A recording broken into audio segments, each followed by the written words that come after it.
Hello बच्चों, welcome to बायवर्स bye Paulomi. मैं हूँ पौलोमी, आपकी बायोलॉजी गाइड, जो आपको एनसीईआरटी प्लस नीट के हर टॉपिक को सिंपल, इंटरेस्टिंग और एग्जाम ओरिएंटेड तरीके से समझाने वाली हूँ। यहाँ हम बायोलॉजी को बोरिंग थ्योरी नहीं बल्कि एक फैसिनेटिंग कहानी की तरह सीखेंगे, ठीक है, विथ डायग्राम्स, एग्जाम्पल और ट्रिक्स के साथ। तो तैयार हो जाओ, क्योंकि आज से हम बायोलॉजी के इस अमेजिंग सफ़र को शुरुआत करने जा रहे हैं। चलिए शुरू करते हैं। आज का टॉपिक है primary and secondary metabolites. what are metabolites, right? Organic compound produced during metabolism in living cell range from small molecules, amino acid, sugar, to large molecules, proteins and polysaccharide found in both plant and animals, also in microbes. So बच्चों, सोचो कि हमारा जो body है उसके अंदर एक छोटा सा सिटी है, ठीक है। हर एक सेल एक मिनी फैक्ट्री की तरह होता है, ठीक है। अगर हमारा जो बॉडी है वो एक छोटा सा सिटी है, अगर हम ये सोचते हैं तो उसके अंदर जो सेल है वो एक मिनी फैक्ट्री है, ठीक है। इस फैक्ट्री के अंदर काम चल रहा होता है 24 घंटे।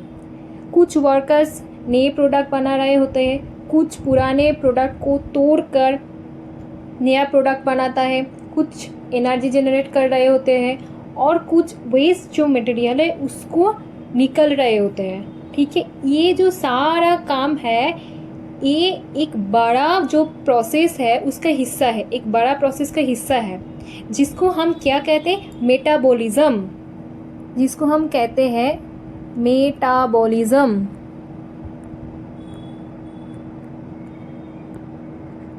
जिसको हम कहते हैं मेटाबॉलिज्म, ठीक है।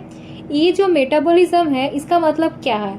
मेटाबॉलिज्म इक्वल्स टू सारी जो केमिकल रिएक्शन जो एक लिविंग सेल के अंदर होती है जिससे एक लाइफ चलता है, ठीक है, उसको हम कहते हैं मेटाबॉलिज्म। इसमें कुछ रिएक्शन ऐसा होता है जिससे एनर्जी, जो एनर्जी बनाता है, कुछ रिएक्शन है जो एनर्जी बनाते हैं जिसको हम बोलते हैं कैटाबॉलिज्म। जो एनर्जी बनाते हैं उसको बोलते हैं क्या, कैटाबॉलिज्म।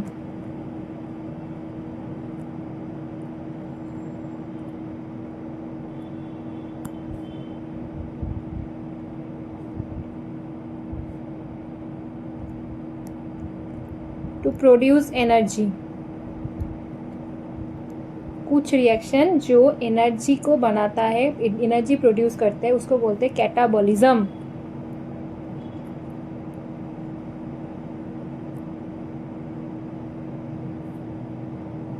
और कुछ रिएक्शन ऐसे हैं जो मॉलिक्यूल्स को बनाता है, उसको बोलते हैं क्या, एनाबॉलिज्म, ठीक है, एनाबॉलिज्म। दूसरा है क्या, एनाबॉलिज्म। एनाबॉलिज्म इसका काम है क्या, टू प्रोड्यूस या to make a new molecules, ठीक है। और बच्चों, जो ये जो रिएक्शन के बीच या एंड में जो ऑर्गेनिक कंपाउंड्स बनता है उनको हम मेटाबोलाइट्स कहते हैं। ये जो सारे जो रिएक्शन चल रहे होते उसके बीच या एंड में कुछ ऑर्गेनिक कंपाउंड्स बनते हैं जिसको हम कहते हैं क्या, मेटाबोलाइट्स। मेटाबोलाइट्स क्लियर है? प्राइमरी एक तो है, एक है मेटाबोलाइट्स, दो टाइप का है, दो तरह का है, ठीक है। तो एक है प्राइमरी मेटाबोलाइट्स, दूसरा है क्या, सेकेंडरी मेटाबोलाइट्स। सेकेंडरी मेटाबोलाइट्स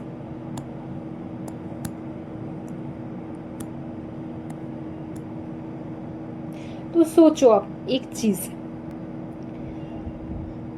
तुम एक स्कूल के प्रिंसिपल हो, ठीक है। तुम्हारे स्कूल में दो टाइप का स्टूडेंट है, एक है प्राइमरी मेटाबोलाइट्स, दूसरा है सेकेंडरी मेटाबोलाइट्स। सोचो ये प्राइमरी मेटाबोलाइट्स जो है वो एकदम जो फास्ट एकदम प्रथम जो श्रेणी है उसका स्टूडेंट है, और जो सेकेंडरी मेटाबोलाइट्स है वो दूसरे स्पेशल टैलेंट वाले स्टूडेंट है। ठीक है, ऐसा सोचो। पहले हम इसको देखते हैं। ये प्रेजेंट होता है कहाँ पे? ये प्रेजेंट है ऑल लिविंग सेल्स। ठीक है, all living cells universal distribution. इसका फंक्शन क्या है? Directly involved in growth, development, reproduction and form building blocks for essential biomolecules, participate in basic metabolic pathways. तो अगर आप ऐसे देखें कि ये जो स्टूडेंट है, जो प्रथम श्रेणी का जो स्टूडेंट है, वो हमारे जो स्कूल है, स्कूल का सबसे एसेंशियल स्टूडेंट है, जिसके बिना हमारा स्कूल नहीं चल सकता। ठीक है, तो इसका काम क्या है? इसके काम है ग्रोथ, डेवलपमेंट और रिप्रोडक्शन के लिए ज़रूरी होते हैं, इसमें ये बहुत ज़रूरी होते हैं। ठीक है,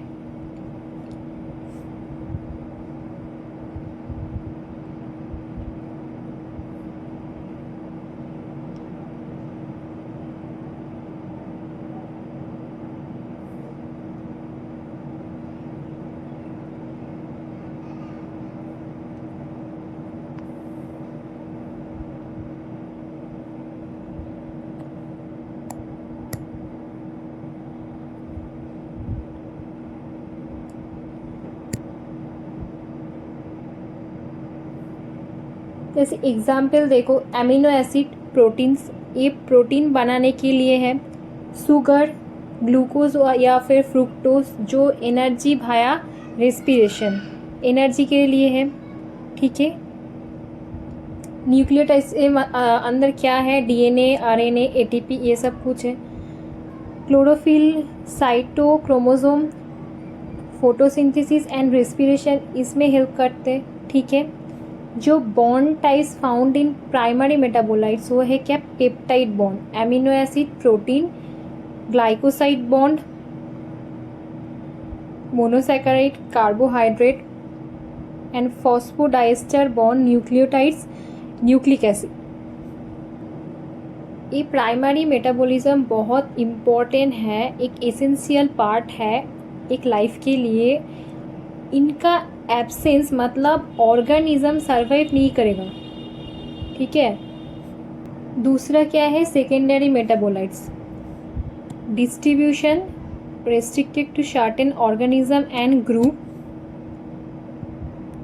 role in nature defense like toxin, alkaloids, attraction, pigment, scent, communication, competition, allelopathy. ठीक है, इम्पोर्टेंस क्या है? To humans, medicine, dyes, perfumes, insecticides, flavours.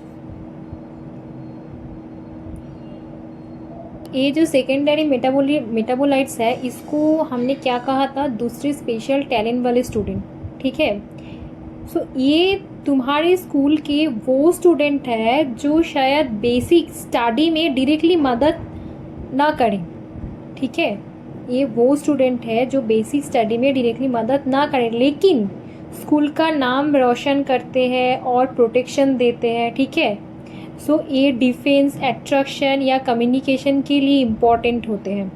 ठीक है, एग्जाम्पल क्या है? एल्कालॉइड जैसे मॉर्फिन, कोडीन एक्सेट्रा। ठीक है, ये मेडिसिन बनाने में काम आते हैं। ठीक है,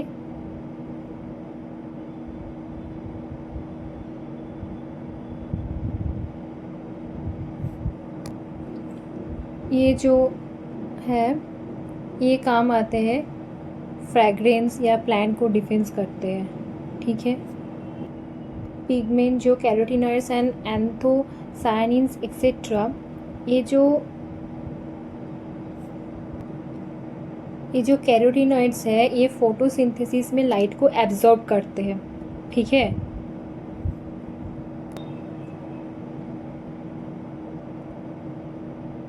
पॉलीमेरिक सब्सटेंस, रबर, गम, सेलुलोज, ये सब एग्जाम्पल है क्या? सेकेंडरी मेटाबोलाइट्स का।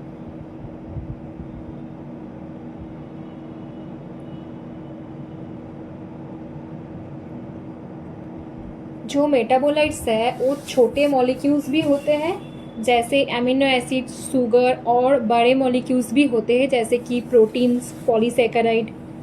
ये कहाँ पे मिलते हैं? प्लांट के अंदर क्या मिलते हैं? प्लांट के अंदर मिलता है क्या?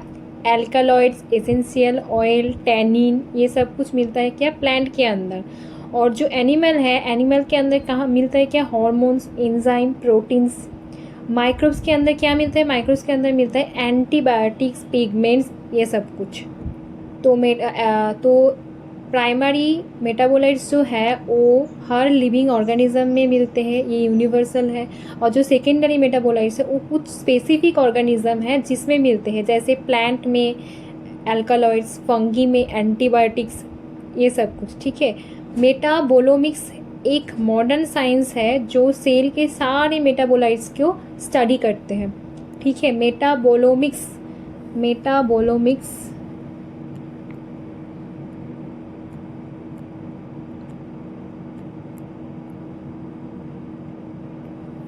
एक मॉडर्न साइंस है जो सेल के सारे मेटाबोलाइट्स को स्टडी करते हैं। ये कुछ ट्रिक्स हैं जो सेकेंडरी मेटाबोलाइट्स का ट्रिक्स है। Pigment, alkaloids, steroid like pest, LDP, P for pigment, A for alkaloid, S for steroid अथवा terpenoids, T for E for essential oils, L for lectin, D for drugs, P for polymer. Important है, इसको याद रखना। ठीक है। अभी चलते हैं नेक्स्ट टॉपिक पर जो है biomolecules. Large molecules, molecular weight greater than 800 Dalton, present in acid soluble, insoluble fraction of cell extract. Major classes: proteins, nucleic acid, polysaccharide, lipid. Special case: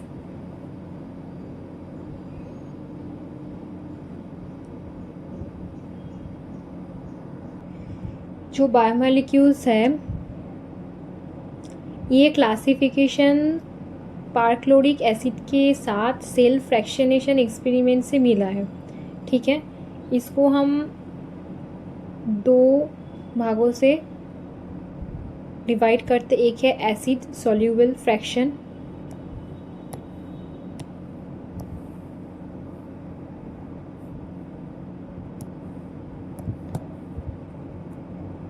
दूसरा है क्या?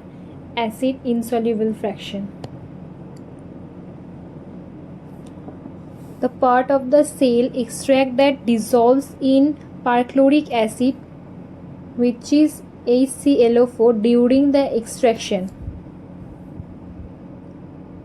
इसका वेट क्या है? Molecular weight usually less than 800 Dalton. ठीक है। ये fraction perchloric acid में डिज़ोल्व हो जाते हैं। वेट भी लेस देन 800 Dalton है। एग्जाम्पल है क्या? Amino acid, sugar, nucleotide, vitamins, salt. Nature mostly small molecules like monomer, metabolic intermediates, ये सब कुछ है। ठीक है। इसका रोल क्या है? मेटाबॉलिक पाथवेज में डायरेक्टली काम करते हैं। ठीक है। Participate directly in metabolic reaction like energy production, biosynthesis. Location कहाँ पे? साइटोसोल और सेल सैप, इसके अंदर होते हैं क्या? Acid soluble fraction. Acid insoluble fraction, part of the cell extract that does not dissolve in perchloric acid and forms the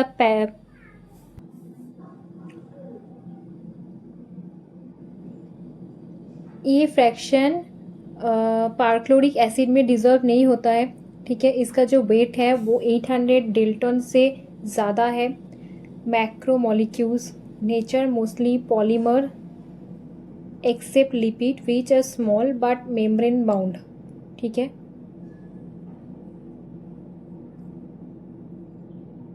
mostly polymer lipid छोटे होते हैं पर मेम्ब्रेन बाउंड होने की वजह से ये इनसॉल्यूबल होते हैं। ठीक है। लिपिड जो है वो छोटे होते हैं पर मेम्ब्रेन बाउंड होने की वजह से ये इनसॉल्यूबल होते हैं। इसका रोल क्या है? रोल है क्या? स्ट्रक्चर प्रोवाइड करते और लॉन्ग टर्म फंक्शन में काम करते, लॉन्ग टर्म फंक्शन में काम करते। ठीक है। Provide structure, framework and long term functional molecules. Example क्या है? Protein, nucleic acid like DNA, RNA, polysaccharides like cellulose, starch, lipid from membranes. Location का है? Membrane, ribosome, chromosome, cell wall.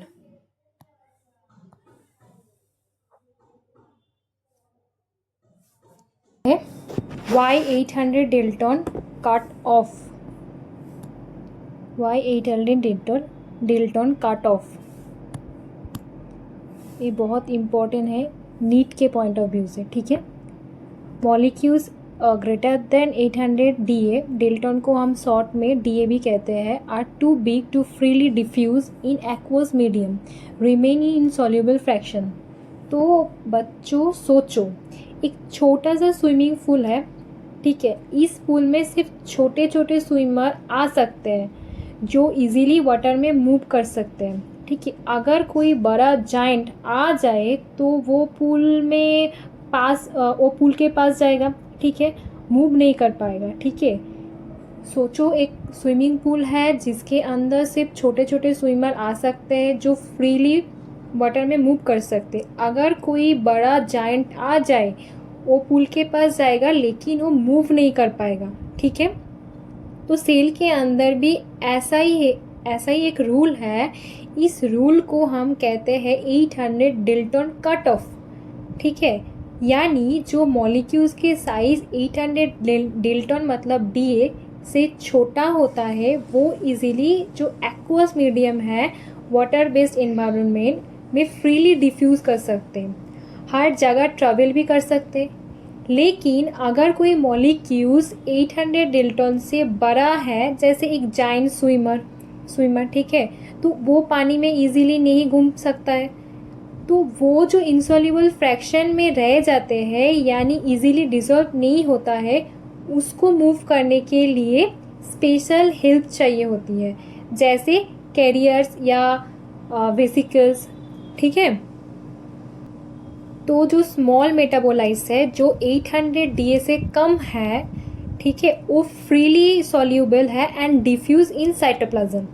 And जो लार्ज बायोमोलिक्यूल्स है greater than 800 DA like proteins, polysaccharide, usually part of cell structure और stored in compartments, ठीक है। Why are lipids in acid soluble insoluble fraction, ठीक है। Why are lipids acid in insoluble fraction? Through molecular weight is less than 800 DA, lipids from membrane vesicles during grinding. These vesicles are water insoluble, so they stay with the pellet acid insoluble pool। चलिए हम इसको और एक interesting story से समझते हैं, ठीक है। तो स्टोरी का नाम क्या है? लिपिड की वाटर से दोस्ती नहीं है। तो बच्चों सोचो, तुम एक बीच पे हो, पानी एक साइड है और एक साइड में तेल है, ठीक है। अगर तुम पानी में तेल डालो तो वो पानी में मिक्स नहीं होता बल्कि अलग लेयर बना लेता है। यही कहानी सेल के अंदर लिपिड की भी है। ये सेम कहानी लिपिड की भी है सेल के अंदर। जब हम सेल ग्राइंडिंग करते हैं तो लिपिड अपने मॉलिक्यूल्स को ऐसे अरेंज करते हैं कि वो मेम्ब्रेन वेसिकल्स बना लेते हैं, ठीक है। अब ये वेसिकल पानी बेस्ड एक्वस मीडियम में डिसॉल्व नहीं होते क्योंकि लिपिड हाइड्रोफोबिक लाइक पानी से दोस्ती नहीं करते हैं, ठीक है। इसीलिए जब हम एसिड का यूज़ करके मॉलिक्यूल्स को सेपरेट करते हैं, जो वाटर में डिसॉल्व हो जाते हैं वो एसिड सॉल्यूबल फ्रैक्शन में चले जाते हैं, और जो डिसॉल्व नहीं होते हैं जैसे ये लिपिड वेसिकल वो पैलेट के साथ रह जाते हैं, जिसे हम कहते हैं एसिड इनसॉल्यूबल फ्रैक्शन, ठीक है।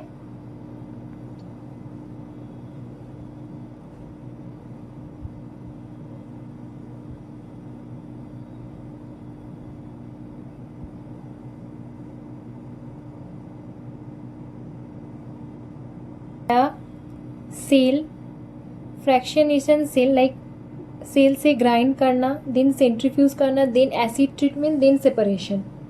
Okay. Types of biomolecules, biomacromolecules and bond structure diagrams. Proteins,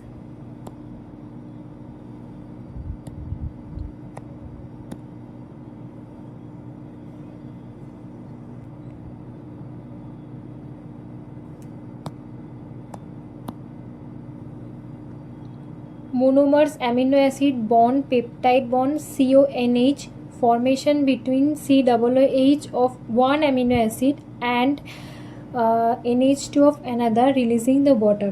protein amino acid के पॉलीमर्स होते हैं जो पेप्टाइड बॉन्ड के लिंक्ड होते हैं. ठीक है, ये है अमीनो एसिड 1 का structure. NH2C single bond C, single bond OH, OH के साथ OH के साथ डबल बॉन्ड वो, एंड ऊपर एक H, एंड ये है R1.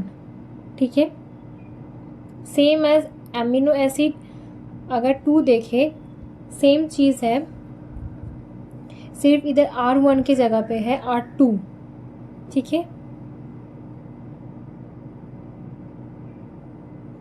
पेप्टाइड बॉन्ड है क्या? Peptide bond CONH. ठीक है, इस प्रोटीन को हम इसका लेबल्स है, कुछ स्ट्रक्चर है. एक है प्राइमरी, दूसरा है सेकेंडरी, तीसरा है टर्शियरी, चौथा है क्वाटरनरी. प्राइमरी का स्ट्रक्चर में क्या है? Amino acid sequence. सेकेंडरी में क्या है? Alpha helix, beta pleated sheet like H bonding. ठीक है, तीसरा क्या है? टर्शियरी. टर्शियरी में 3D folding like disulphide bonds, ionic bond, H bond, hydrophobic interaction, ये सब कुछ होता है क्या? टर्शियरी में. एंड क्वाटरनरी जो है वो क्या है? Association of multiple polypeptides like haemoglobin. ठीक है, कार्बोहाइड्रेट. कार्बोहाइड्रेट्स कार्बन, हाइड्रोजन और ऑक्सीजन से बना होते. फॉर्मूला क्या होते हैं? CH2ON. ठीक है, जो हाइड्रोजन ऑक्सीजन से, कार्बन हाइड्रोजन और ऑक्सीजन से बना होता है. मोनोसैकेराइड्स जो single sugar unit general formula CH2ON. ठीक है, एग्जाम्पल है क्या? Glucose, fructose, galactose. Classified as aldoses और ketoses based on functional group. Aldose मतलब एल्डिहाइड ग्रुप या कीटोज मतलब कीटोन ग्रुप. ठीक है, disaccharides 2 monosaccharides links by glycosidic bond. Example হচ্ছে maltose, glucose plus glucose, sucrose, glucose plus fructose, lactose, glucose plus galactose.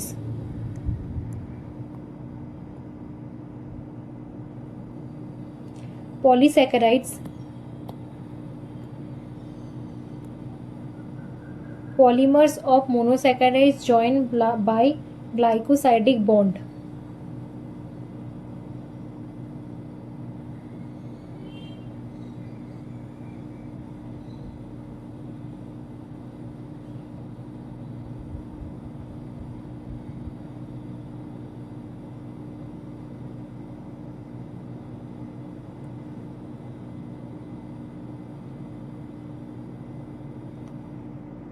Glycosidic linkage है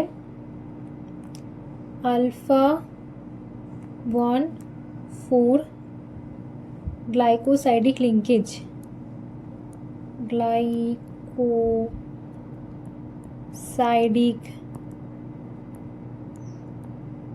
linkage, ठीक है।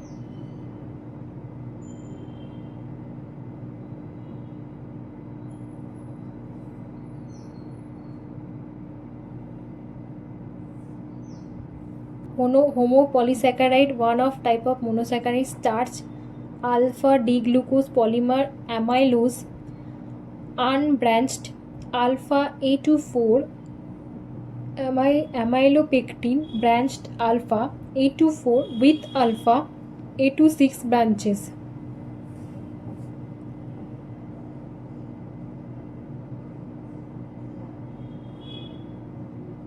Glycogen जो स्टार्च जैसे स्ट्रक्चर बट ज़्यादा ब्रांच्ड होते हैं, लाइक 8 से 12 रेसिड्यूज में ब्रांच होते हैं, ठीक है। ग्लाइकोजन जो है 8 से 12।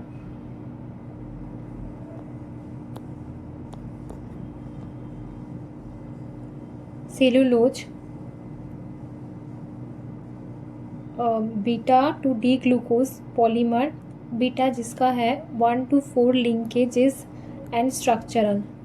Chitin, N acetylglucosamine polymer, beta 1 to 4 linkages.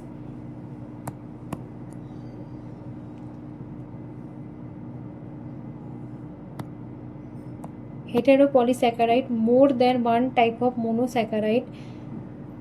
Hyaluronic acid, connective tissues, ECM, peptidoglycan, bacterial cell wall. इसमें 2 या 2 से ज़्यादा मोनोसैकेराइड है। एग्जाम्पल हमने बोला iron test starch gives blue black colour in amylase. Iron test में एमाइलोज ब्लू ब्लैक कलर देते हैं, ठीक है। Beta 1 to 4 bonds, indigestible to humans, no cellulose। Glycogen stored in liver and muscle, rapid energy source।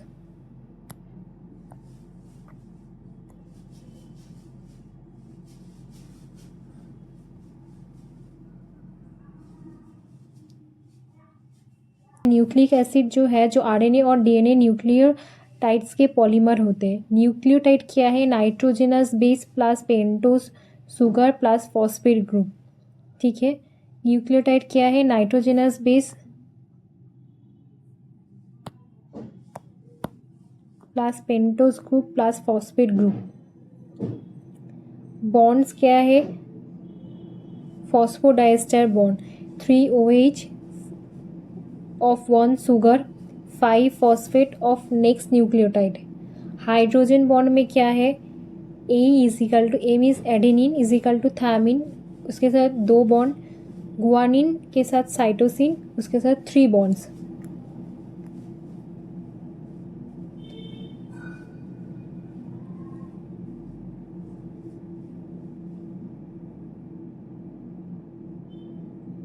Genetic information storage and transfer, protein synthesis.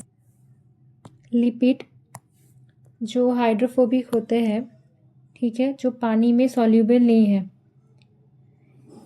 ये है simple lipid, fat and oils like triglycerides. Compound lipid जो phospholipid and glycolipid है। Derive lipid, steroid and cholesterol. Okay, bond, ester bond between glycerol and fatty acid functions like energy storage, membrane structure, in solution, insultation।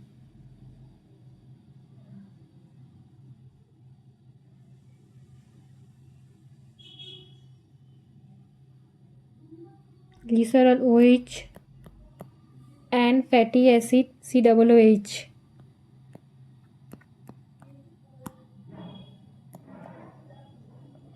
Ester bond between glycerol OH and fatty acid COOH। Bonds in biomolecules, एक है peptide bonds between amino acids COOH and NH2, H2 release होता है। between OH of one sugar and anomeric carbon of another sugar.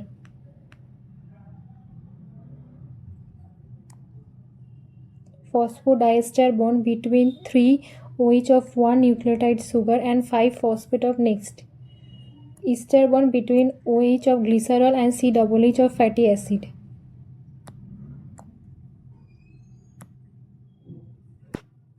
Primary versus metabolites. All pretty plants take lovely scent. All is equal to alkaloids, morphine, codeine. P is equal to pigments, carotenoids and anthocyanins. P is equal to phenolics, essential oil. T is equal to toxin, arbutin and ricin. L is equal to lectin.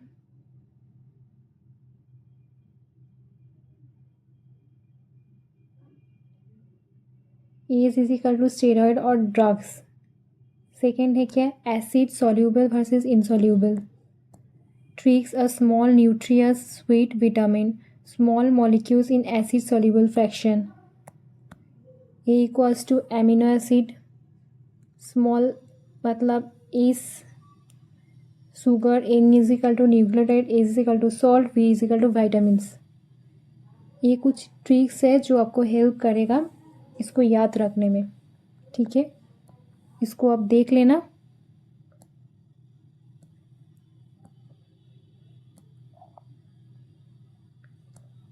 अब आते हैं कुछ MCQ पर.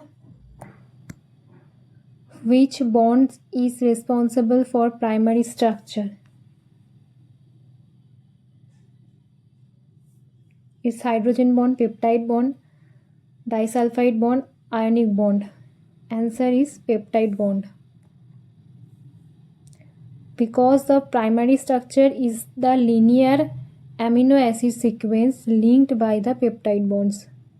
Okay, alpha helix and beta related sheet are stabilized mainly by disulfide bond, peptide bond, hydrogen bond and ionic bond.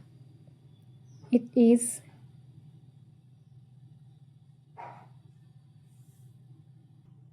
hydrogen bond. Secondary structure is due to hydrogen bonding between COO and NH.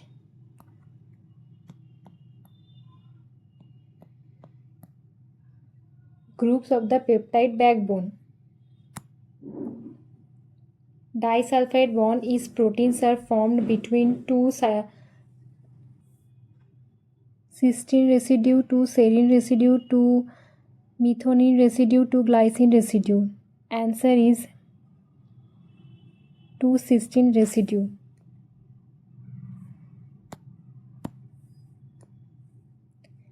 Because disulfide bonds are covalent, SS linkage between thiol means SH groups of cysteine amino acid. Quaternary structure of a protein is sequence of amino acid coiling and folding of polypeptide chain, 3D folding of a single polypeptide, association of multiple polypeptides. Answer is D, association of multiple polypeptides, because example of hemoglobin has a four polypeptide subunits. Which levels of protein structure are destroyed during denaturalization?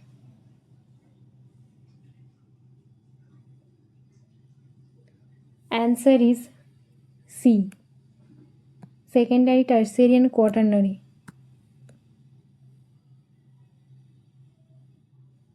Primary sequence peptide bonds remains intact during the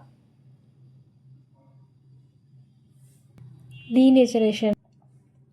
तो बच्चों आज का topic यही ख़त्म होता है. आज हमने एक इम्पॉर्टेंट कंसेप्ट सीखा जो आपकी नीट और स्कूल दोनों एग्ज़ाम के लिए यूज़फुल है. आपका काम क्या है, इस कंटेंट को रिवाइज करो, नोट्स कंप्लीट करो और अपने दोस्तों के साथ डिस्कस करो, क्योंकि डिस्कशन से ही कंसेप्ट पक्के होते हैं। कल हम इससे आगे का जो इंटरेस्टिंग पार्ट शुरू करेंगे उसको देखेंगे, ठीक है। तब तक के लिए keep smiling, keep learning and remember, अगर क्लास अच्छा लगा तो इसको लाइक, कमेंट और शेयर करना भूलना मत। चैनल को अगर आपने सब्सक्राइब नहीं किए हो तो ज़रूर सब्सक्राइब कर देना। कोई डाउट है तो कमेंट में जाके पूछ सकते हो, और नहीं तो आप इस नंबर पे व्हाट्सअप करके हमको बता सकते हो।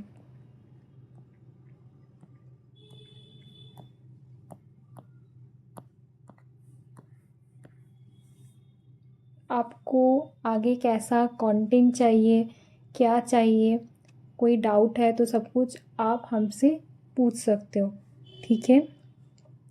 बायोलॉजी को सिर्फ एक सब्जेक्ट नहीं, लाइफ का साइंस है जो मिलते हैं अच्छे अच्छे कंसेप्ट के साथ। तो अभी आप अच्छे से रहो, एंजॉय करो, पढ़ाई करो। मिलते हैं नेक्स्ट क्लास में, तब तक के लिए बाय।